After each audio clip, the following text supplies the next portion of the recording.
তা চায় না।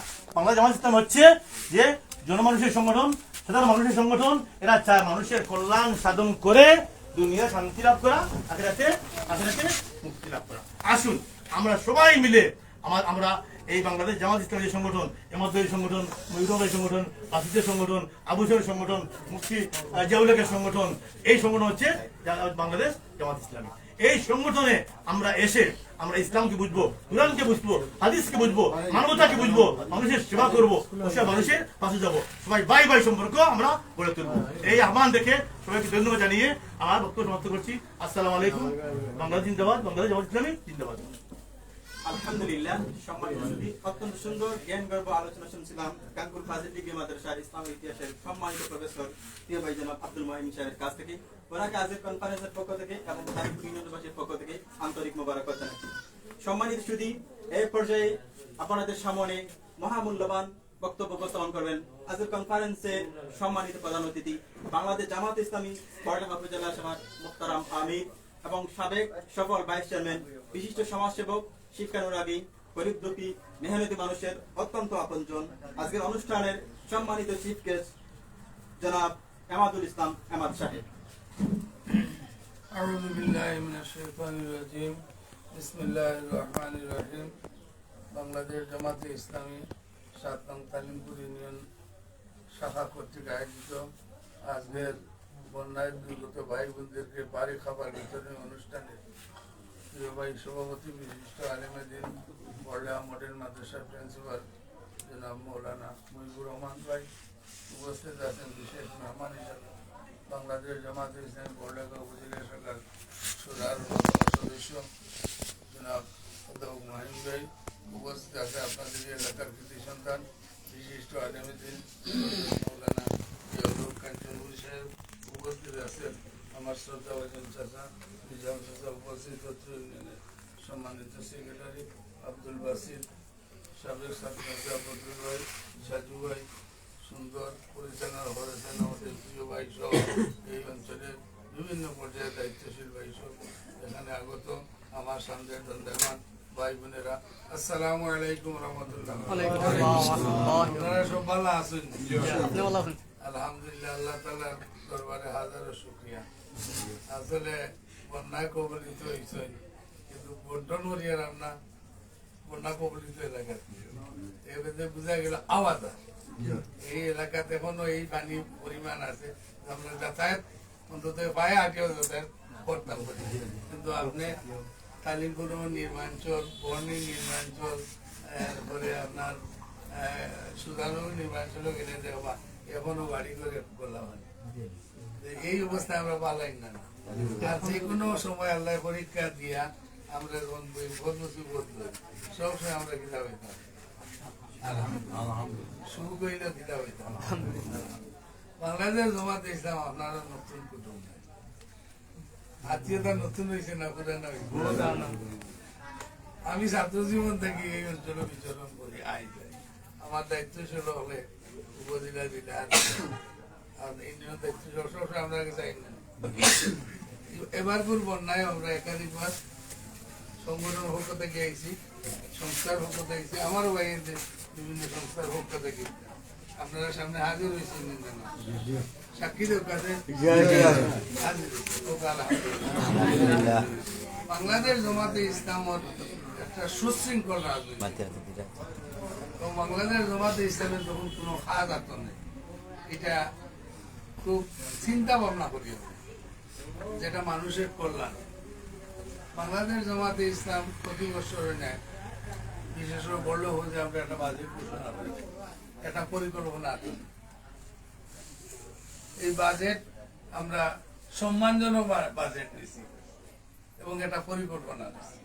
আমরা পরিকল্পনার মাঝে আমরা সাইড দরকার আছে, বন্যা স্থানীয়ভাবে উদ্যোগ নিলে আমরা উদ্যোগ নিই যে চিকিৎসা সেবা দেওয়া লাগে। ইনশাআল্লাহ আমরা বড়ডাঙ্গা উপজেলা এবং ইউনিয়ন শাখার পক্ষ থেকে চিকিৎসা দেওয়ার ব্যবস্থা করি। এরপরে বন্যা হওয়ার পর দেখুন কিন্তু অনেক গোর বাড়ি পানি লেগে যায়। গতবার তো ওখানে আমি মনে হয় একাধিকবার টিন বিতরণ করছে। তো গৃহ নির্মাণ গৃহ সংস্কারের প্রকল্পটা আমরা নেই, এবার ইনশাআল্লাহ আমরা চিন্তা আছি। তো আগামী আল্লাহ তাআলা আমরা তো আমরা হকের থেকে দিই না, আমরা সংগ্রহ করি। আমরা যারা আমরা দায়িত্ব রয়েছে আমরা দিই, আমরা কর্মী হলে দিই, আমরা যারা দেশে বিদেশে বিত্তমান সকল কাছ থেকে আনিয়া বিভিন্ন সংস্থার কাছ থেকে নিই। দেখলে আমাদের ইসলামাই ফাঁসলা হতে, এমনকি আমরা নির্বাচন আইলে আমাদের তো হারা অর্জন হয়ে হবার, আমি ব্যক্তিগতভাবে পয়সা খরচ করার কোনো সুযোগ নাই। আমিও জমা দিয়েছিলাম ফান্ড 2 লাখ থেকে আর 1 লাখ দিই, 40,000 দিলেই। আর বন্যা যাওয়ার পরে কিছু বেকারত্ব দেখা দেয়, কর্মসংস্থানে দেখা যায়। এই ব্যাপারে আমরা একটা চিন্তা ভাবনা গতবার আমরা স্বল্প পুঁজিতে চেষ্টা করছি। এটা হইল বাংলাদেশ জামাতে ইসলামের মানুষ যখন কষ্ট বাজে তখন কষ্ট শরিক হইনি, যেমন আজকে একটা হয়েছি শরিক। আমরা আল্লাহরে খুশি রাজি করতে হইলে আমরা 2টা কাজ করতে হইব, একটু খেয়াল হইল যেন বিশেষ করে যুবক ভাই হলে 6টা কাজ করতে হইব। 2টা। এটা হইল কি আল্লাহর হওয়া যায়, এত বড় বড় মূর্তি বলা আমরা এরা সামনে দাঁড়িয়ে ইসলামের কথা হওয়া শরীরে হাত। আমরা তো মাদ্রাসা পড়া সবাই দিয়েছি, যাই হোক এরপরে উন্নয়ন কথা কিছু করি আমরা। পয়লা হইল কি আল্লাহর হক আদায় করছে, আর বাদে বন্ধার হোক। আল্লাহর হইল কি আল্লাহ যে মহাগ্রন্থ আল কোরআন দিছে, এই কোরআনের আলোকে আমরা চল। আল্লাহ তাআলা জান যে প্রেরিত নবী দিছেন আমরা লাগে, আমরা পথ প্রদর্শক দিছে, আমরা দিশা দেখানো জারি দিছেন আগের নবী শেষ মোহাম্মদ সাল্লাল্লাহু আলাইহি ওয়াসাল্লাম, তার আদর্শের আলোকে খালি আমি চলতাম। কোরআনের বিধিবিধান আইন কানুন মানতাম, নামাজ সহ ফরজ ওয়াজিব সুন্নতগুলো আদায় করার সর্বোচ্চ চেষ্টা করতাম। আর নবী তৈরি করে দেই, নবী যেভাবে হয়ে গেছেন যেভাবে চলিয়ে গেছেন ওভাবে চললে এটা হইব গিয়া আল্লাহর হক আদায়, সাথে সাথে নবীরও হক আদায় করলাম। এরপরে যে কাজটা হইল কি হইল কি বন্দার হক। বন্দার হক হইলা হক হইল মা বাবার হক, কিন্তু আমরা সব করো মা আছেন করো বাপ না। মা জীবিত থাকলেও হক আছে, বাবা জীবিত থাকলেও হক আছে, মা মূল্য হক আছে, বাবা মূল্য হক আছে। তোরা কিলা জীবিত থাকলে খেদমত করতাম, পাইতাম করে অনুরোধ দিতাম, আর মরার পরে সদগা দিতাম, মা বাবা দোয়া করতাম। এই নম্বর যারা মা বাবা নাই আমরা দোয়া করতাম না, 1 বছর মাঝে আনিবে দেওয়া নাই। আপনি যদি যাই মা বাবার লাগি দোয়া করবেন, আপনি বললে আপনার উদ্দেশ্য দোয়া করবেন। এটা দুনিয়া আমরা মোরা যারা দুনিয়াতে গেছেন নেতাকে দোয়া করতাম, আর যারা জীবিত আছেন তাদের খেদমত করতাম। রাজি আছেন? এর হইল কি প্রতিবেশীর হোক।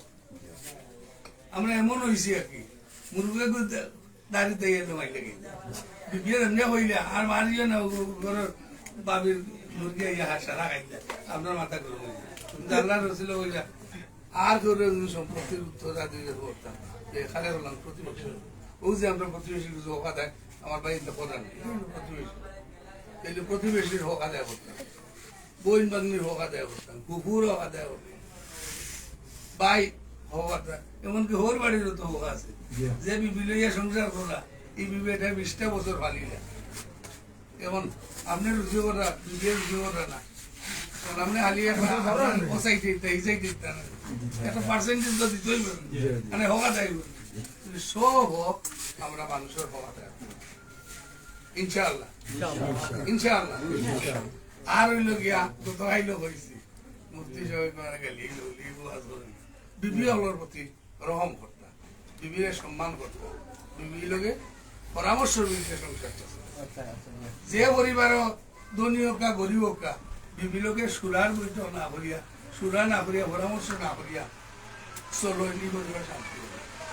আপনি মনে করেন নিয়ে গেলেও আমি পরিশ্রম করো, আপনি তো বাচ্চা একটা রুচি করেন 500 টাকা, আর বিয়ে সারাদিন যা করে আপনার পরিশ্রম থাকে বিবির পরিশ্রমটা বেশি। এই ভদ্র লোকের